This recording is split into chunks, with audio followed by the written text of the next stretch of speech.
Hello, I'm Sean Saylor. I'm the owner of Meridian Realty. And I thought today we'd talk about how to get what you want.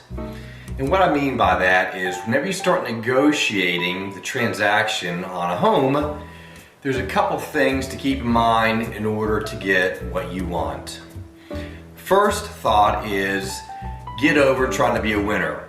When you're negotiating, this is not a competition. You have to be more of a mindset of cooperation and collaboration. So many agents, they'll view this process as a boxing match. You'll throw a few punches, you'll take a few hits. What you're really hoping is you'll come out being the winner and that you'll beat up the other person. Step back and try not to be a winner, but let it be a win-win. I think you'll be much more successful.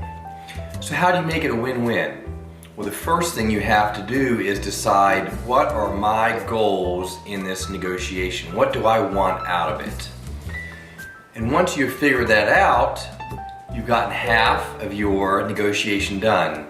You still have to consider what does the other person want out of this? How do you find out? You simply ask. You ask them what is it that's important to them in this transaction. You're thinking it's about price, and that's what you're focusing on. And you have to ask the other party, what do they want? Because maybe for them it's not about price. They're thinking, well, I have a handicapped child. I'd like to have 60 days for closing, and after we close, I'd like 4 or 5 days to move because it takes special care and planning to relocate my child. Ah, that opens a good window. Okay, if I honor your request for these closing dates and considerations, would you consider accepting $5,000 less?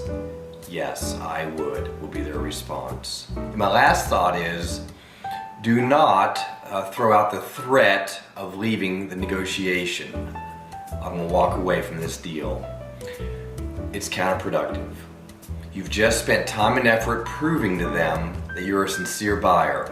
I wrote this contract. Here's some earnest money to prove I mean business.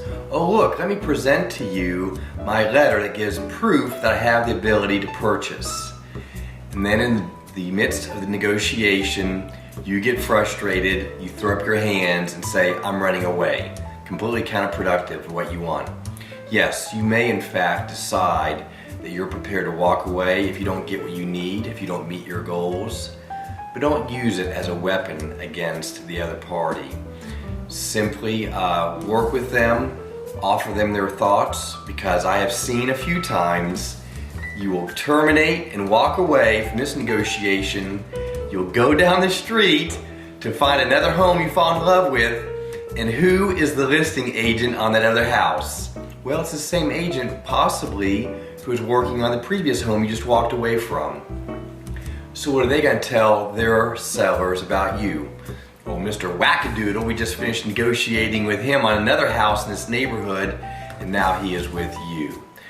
Or I've seen where the buyer terminates, they leave for a few weeks, they've got to come back with the tail between their legs because their wife could not find a home they like more, and then resubmit that offer back to the seller, and then humbly ask to go back to negotiate again.